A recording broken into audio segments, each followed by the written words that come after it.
so that we can check that also. Yeah, sure. Mm. So today we have Dr. Brij Mohan as session coordinator. Okay. So I will So, also give. hello, hello, Professor. Yes, it is Can visible it's perfectly. visible? Okay, okay, fine.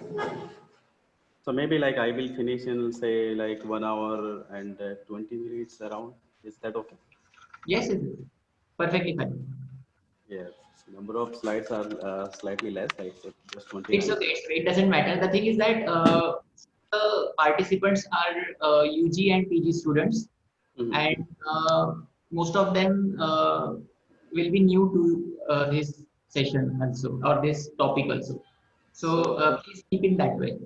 So I prepared my presentation accordingly. So in first half, I will touch upon the basics, and gradually I will go to advanced level. And the second part will be totally related to my PhD work. So maybe like they will see the flavor of what Yeah, we do in the PhD. Like that, it will go. definitely. So we will be starting in 10 minutes max. Yeah, sure, sure, no problem. So I'm keeping it as it is. Just I'm switching off my video. Sure, sure.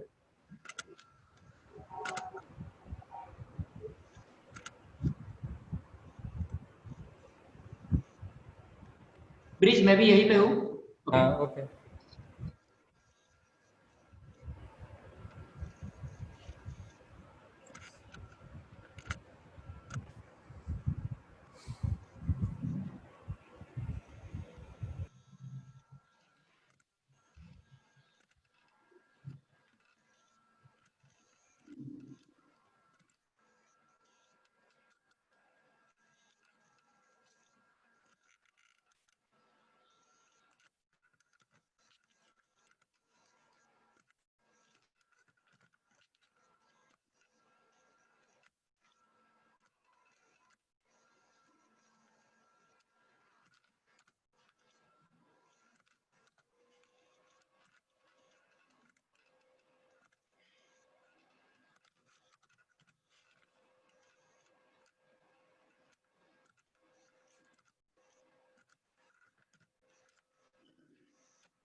Good morning, all of you.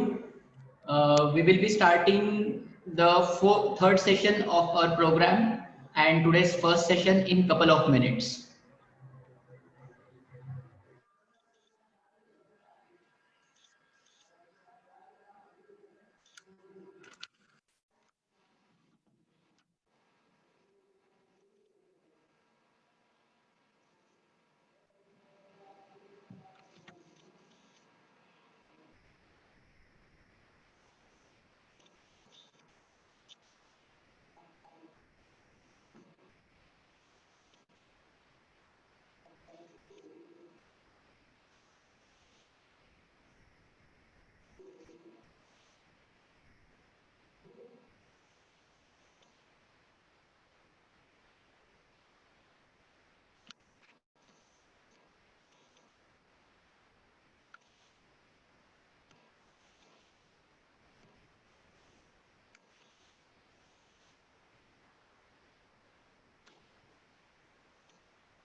Dr. Brijmon, are you there?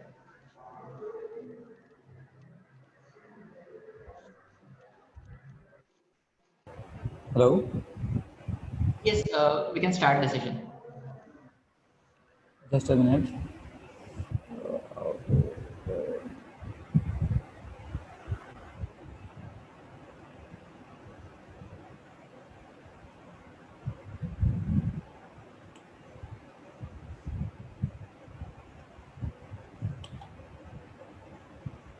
So, Dr. Manoj is here or not? Yeah, I'm here. Okay, so good morning, Dr. Manoj Jangi. Thank you, Doctor. So, is my voice audible to you? Yeah, Yes, sure. yes. Clear. So I am Dr. Brijmon Mudotia, Assistant Professor in Metallurgical and Materials Engineering Department. I will assist during this session. So, first I will start with a brief introduction of you. So a very good morning and hard welcome to all the participants in this in the third session. So Dr. Manoj Jangir did his doctoral degree from Indian Institute of Technology, Bombay in the area of alkali metal ion batteries. The primary focus of his doctoral research was towards the understanding of volume changes and associated stress developments and concomitant mechanical instabilities of electrodes. He has done extensive work on real-time measurements of stress generated in the electrode during the electrochemical cycling. He has published about 23 research papers in high-impact journals. He has been awarded several awards from various societies like MRS India, MRS Singapore, and SMC India. Recently, he got the Excellence in PhD Research Award in 2020 from IIT Bombay. He is active reviewer of several journals like Carbon, ACS Applied Materials and Interfaces, ACS Applied Energy Materials, ACS Applied Nanomaterials, Nanoscale, etc. So he is associating in Electrochemical Innovation Center at University College of London for postdoctoral research. Now I hand over to Dr. Manoj Zangit to deliver his talk. Thank you very much, Professor Manotia. And thank you very much, Dr. Kunal, for giving me this opportunity to deliver this special lecture in this short-term online course. So the theme of my presentation I kept in such a way that I will discuss upon some sort of electrochemical energy storage. I will tell the mechanism of these electrochemical storage, mostly specifically lithium-ion batteries.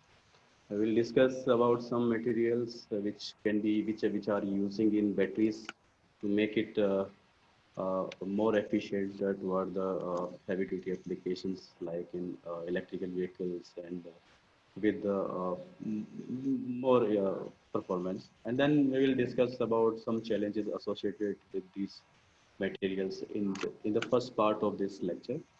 The second part of the lecture will be based on what I did in my PhD. So, how we treated the material, how we looked into the structural aspect, how we correlated the electrochemomechanical properties of these electrodes. I will discuss in the second part. So, good morning, everyone. Before going into the deep of lithium-ion battery, I will tell you about a brief, chronological development of lithium-ion batteries. So why research in lithium-ion battery or rechargeable battery is important? Because you all might know that in 2019, the Nobel in chemistry was awarded to the three well distinguished electrochemists. So the history of battery starts around 250 BCE. Uh, it is from Baghdad battery. The battery was discovered by archaeologists in 1983, and they found that this battery is very old technology. As I told that it's 250 BCE. Over the time, there are a lot of chronological development happened in batteries, like from galvanic cell, then nickel cadmium, then it came to lithium metal, uh, and now we have lithium-ion battery established lithium-ion battery technology. And I told that we should thank to these three eminent scientists, which made all us crazy to work in research in the area of lithium-ion batteries. So before going to that, we should look at that the why we need energy storage devices. So all of you know that the most of the energy source which we use for application is mostly depends on the fossil-based materials like fossil fuels, coals, and nuclear materials also, and natural gas. But these materials are non-renewable, and very soon, sometimes they may get end up. So one should look at the renewable part, renewable side. In renewable side, the energy is endless, and you can get in energy in tremendous amount. So there are a couple of example of renewable energy, like you can have pump hydro, where you can store the rainwater and then you can generate electricity. Then the solar energy is one of the like tremendous source of energy, where using solar power, solar cells, you can convert the solar energy into electrical energy. Then there is the geothermal energy, where you use the energy like the temperature heat or the temperature of the earth, and use this energy to convert it into electrical energy. Then there is one more example of like wind energy, where you use air, wind to generate electricity. So again, they come like when you why you need electrical energy storage devices. So in power plant, you generate electricity, and from that power plant, the electricity get distributed uh, to our home, factories, etc., etc. So if you look at the if you look at the right side of this, let me choose the pointer. Look at the right side where the demand of power uh, with respect to a daily to 24 hours schedule. So you will see that from night onwards, after like 12 o'clock in night, the demand of energy is very low. But once as the time passes, the demand of energy, demand of power gets increased, and it's maximum in the daytime, and in the again in the night it becomes minimum. Uh, but so to compensate this demand, because to compensate demand, you the increased demand of energy, the power in the during daytime, you need to, because your power plant has limited capacity of power generation. It cannot deliver beyond its capacity. So what you need to do when there is no power consumption in the night time or in the off hours, what you do, you apply energy storage. You store your electrical energy in the batteries, and when the power demand get increased, these energy storage devices can deliver that power for the usage. So this is basic phenomena of load leveling with the help of energy storage devices. So how again it comes to in mind that how we should use how we should use the energy storage devices. So if you look at this plot where you have a relationship between specific power and specific energy. So this relation called Ragon plot. So in the Ragon plot, if you look at the left top part, where supercapacitor or capacitor exists. So capacitor delivers maximum power density. Like if quickly you can charge, quickly you can discharge your device.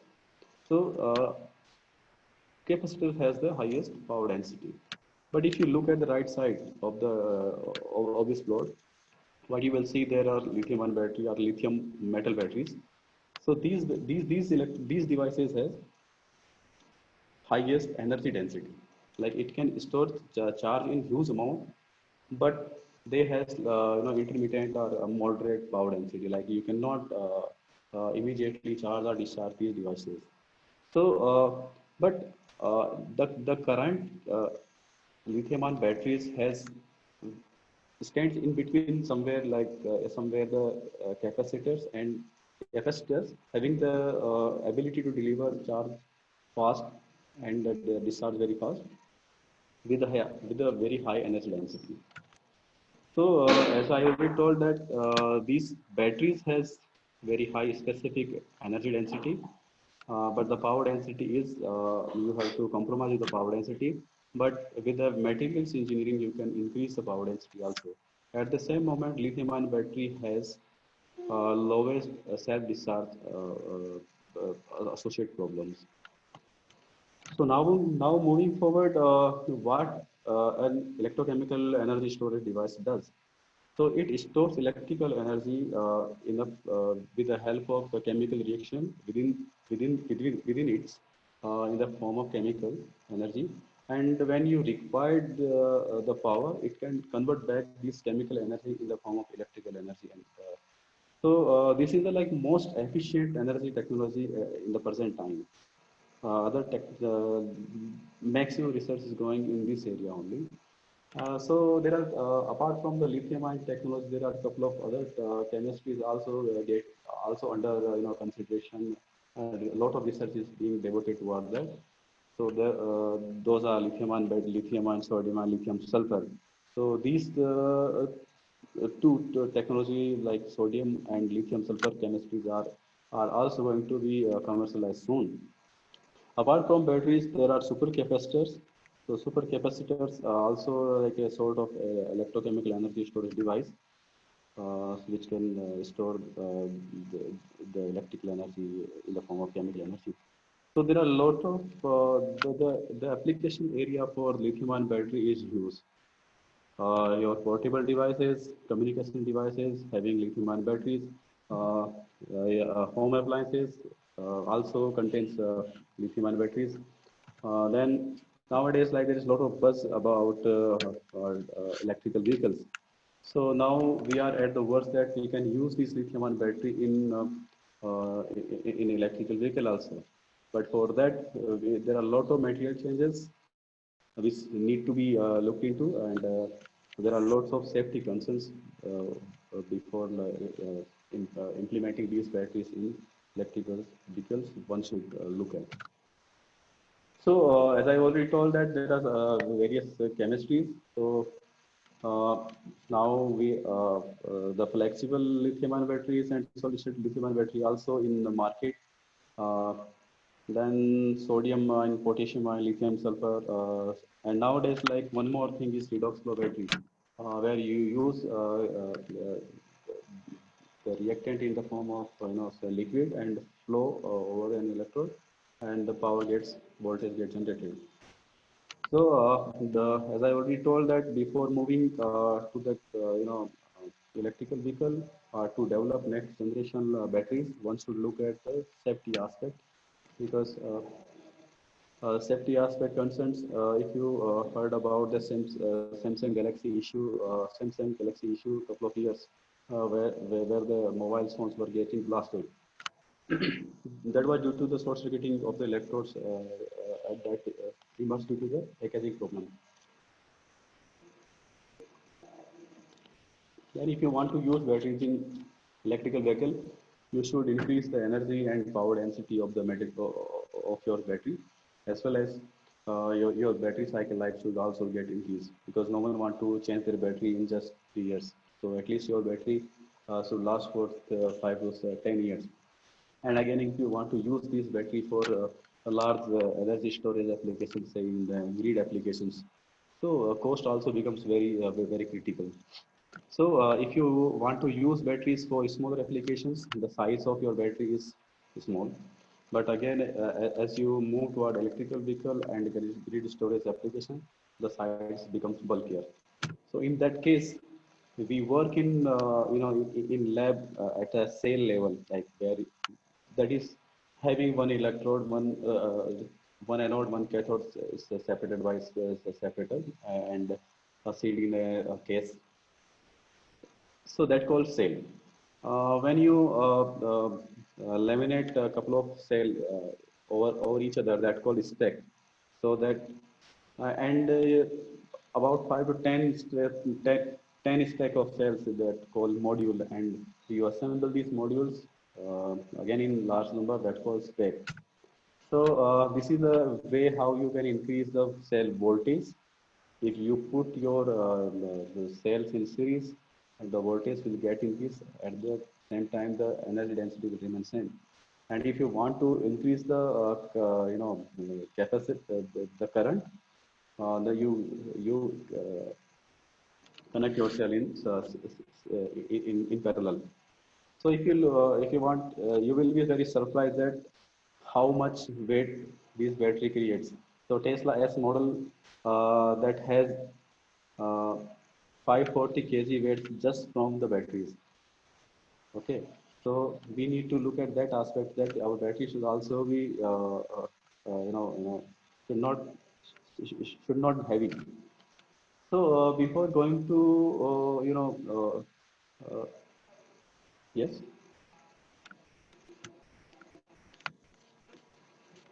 There is a somebody raised their hand. Hi, Kunal. Yes, we can have the question answer session at the end. So people are posting their queries in the chat section. So I guess that might have happened due to some maybe clicking Yeah, of. sure. Yeah, sure. So you can please continue. Yeah, sure.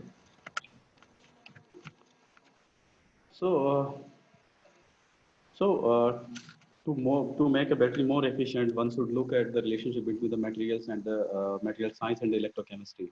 So we should look at uh, each part of the battery. So if you look at the chronological development of just lithium-ion battery, the work was started in 1900 by the well-known chemist Lewis.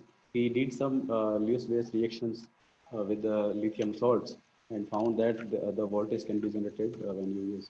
But the contrasting development happened in 1970s when Professor Stanley Whittingham he used titanium disulfide type dichalcogenides, and he showed that it can store lithium uh, Later, after Whittingham in 1973, Adam Heller he replaced titanium disulfide type chalcogenides with the sulfonyl chlorides. The problem with these two materials was that these sulfonyl chloride and titanium disulfide both are unstable. In open atmosphere, it reacts with the air and it's immediately get degraded. Then in 1980s, two research group, one at Stanford University and